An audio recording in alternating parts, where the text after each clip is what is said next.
about adverse effects of physical inactivity. Physical activity induces cardiovascular fitness, increases muscle mass, and healthy blood glucose regulation while reducing visceral fat, triglycerides, and low-density lipoproteins. Sedentary lifestyle, so inactivity, promotes adipose tissue accumulation that generates systemic inflammation and oxidative damage. Exercise, however, demands commitment, time, energy, stamina, and persistence.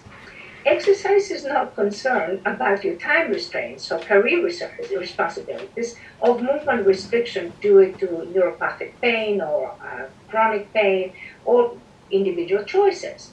Now, over 1 billion of individuals are obese globally. Effects of exercise on a healthy body. Basically, exercise, fitness, and weight loss, blood flow, and energy. So, glucose energy, hyperglycemia, testosterone decrease, and stress eating. This is what the exercise does. So the good part is that you have fitness and weight loss. However, there is an increase in inflammatory cytokines like interleukin-6 and hyperglycemia.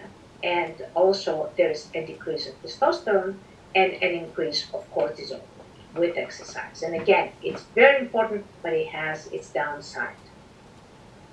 Excess body weight promotes insulin resistance, increases blood glucose, diabetic nephropathy, and neuropathy actually, and the non-alcoholic fatty liver.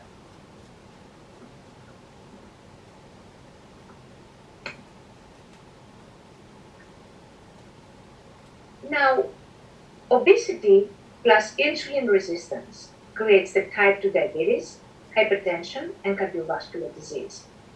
Cardiovascular disease kills about 1 million individuals yearly.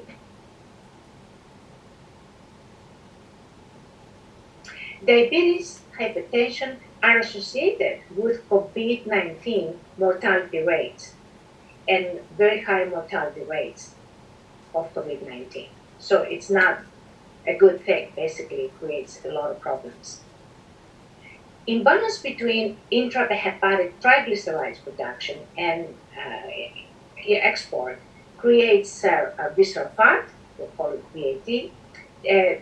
That creates more triglycerides, lipotoxicity, inflammation, non-alcoholic steatosis, which is the fatty liver, and basically cirrhosis in the end. And this is the difference between healthy liver and this is the fatty liver. Here is fatty liver, and you can see how basically it's completely damaged. Now, COVID-19,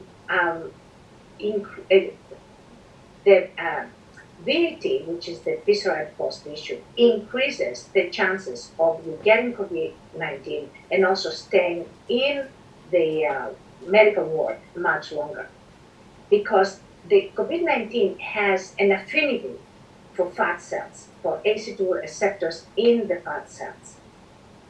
Muscle, however, has the least ACE2 receptors. So basically, the fat has the most and the muscle has the least. So what you want to do, you want to exchange fat with muscle. And that's going to be an additional protection. So even if you do get COVID-19, you're not going to be overwhelmed by it. Now, 16 minutes of low-level laser therapy combined with 1 hour of aerobic exercise reported visceral fat reduction, however, no differences in BMI. Now, a follow-up study actually found no visceral fat reduction by the same investigators. Now, randomized placebo-controlled data demonstrates some modest reduction of visceral fat at post-issue and fatty liver improvement followed 8 weeks of aerobic exercise. However, again, no differences in BMI. But exercise works. It's just that it takes a very long time and it requires a very substantial effort. This is the scientific research of the articles that I have published. They're all mostly 2020, the ones that we see here. And there are more articles from the Journal of Aesthetic Nursing and Scientific on a lot of them on COVID-19, some of them on diabetes, and basically describes the propensity of COVID-19 for fat cells and how it's kind of does not affect the muscle cells as much. And this is the design of our study. Basically, we did a blood test before and after T3. We looked at CRP, which is inflammatory hormone. We looked at fasting NPP insulin in pre-diabetics and fasting NPP glucose in diabetics. And then we also, 11 subjects had a sonogram before the first treatment. And then we basically tested everybody after 20 treatments. This is people that all of them had some kind of a medical disorder. And we used this effortless simulated exercise technology that has a basically 8 seconds full body contraction. And I can show you what this looks like. We're going to observe now the contraction opening up, opening slowly, slowly, slowly, slowly. The way you sort of lift up weights very, very slowly. And this is how basically it starts utilizing a lot of fat, both subcutaneous and visceral, to build the muscle. This is some of our results. There was several studies involved in this, and we found a BMI decrease of 23.46%. Overall fat was minus 23.8. Mean visceral fat decrease was minus 29.3, and mean skeletal muscle increase was 41.6. Again, different subjects had different responses.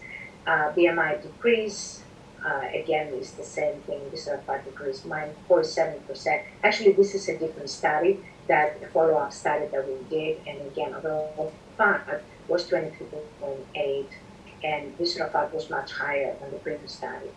And the muscle mass was about the same, in 41.9.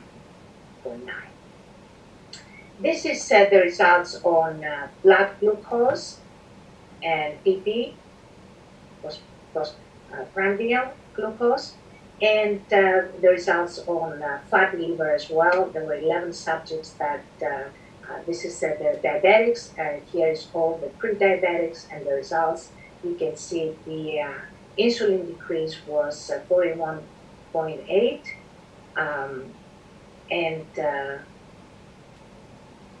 it was minus 54.52, and the insulin decrease, PP was minus 44.7.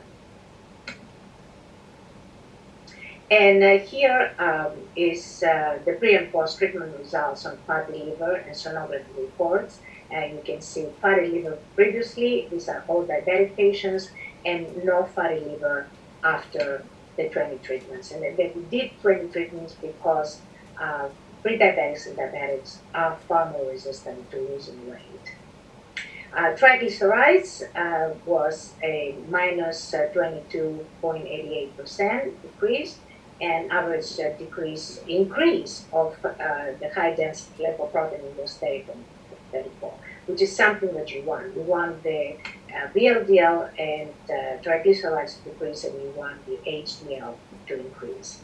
You want the cholesterol to increase. And again, FRET was a significant increase of 40.78, and the CRP. That is, these studies were the only ones that looked at the CRP, the C-reactive protein, which basically is the best marker for inflammation, and we found a significant decrease of 37.88%.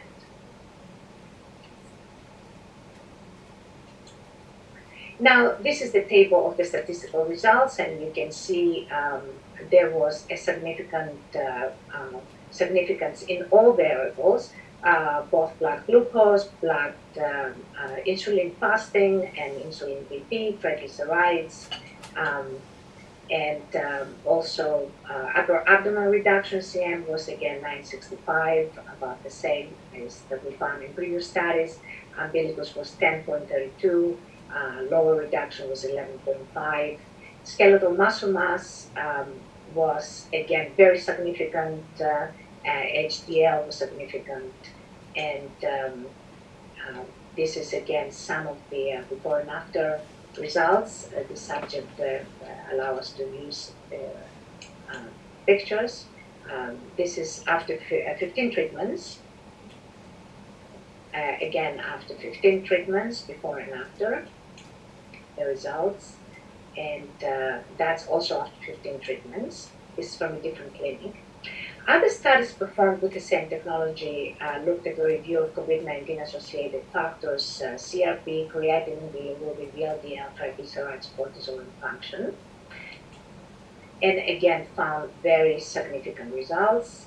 That's the blood test results on creatinine and bilirubin. These are all associated, these are all markers of COVID-19, as a matter of fact. And again, it's we looked at diabetics and pre-diabetics.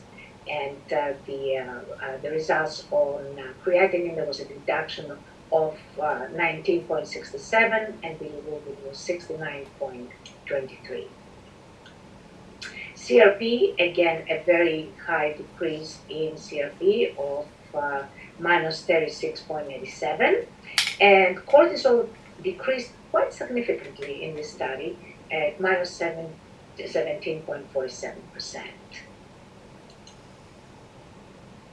Blood tests that also looked at VLDL and triglycerides, and we found a VLDL decrease of minus 8.13 and triglycerides at minus 14.9%. There's this table of all the statistical significance of this particular study, VLDL, triglycerides, FRET3, bilirubin, creatinine, CRP, cortisol, HDL, visceral adipose tissue, BMI, and measurements in umbilicals. There were all variables were significantly, very significantly, very statistically significant. This is again our clinical board, and that they are basically involved in different of our studies. There's a lot more clinics that are participating right now in research. I don't have the doctors for them. And with this, I would like to thank you very much for your kind attention. And if you do have any questions, I'll be happy to respond to you right away if you email me at science@IELLIOS.com. Thank you.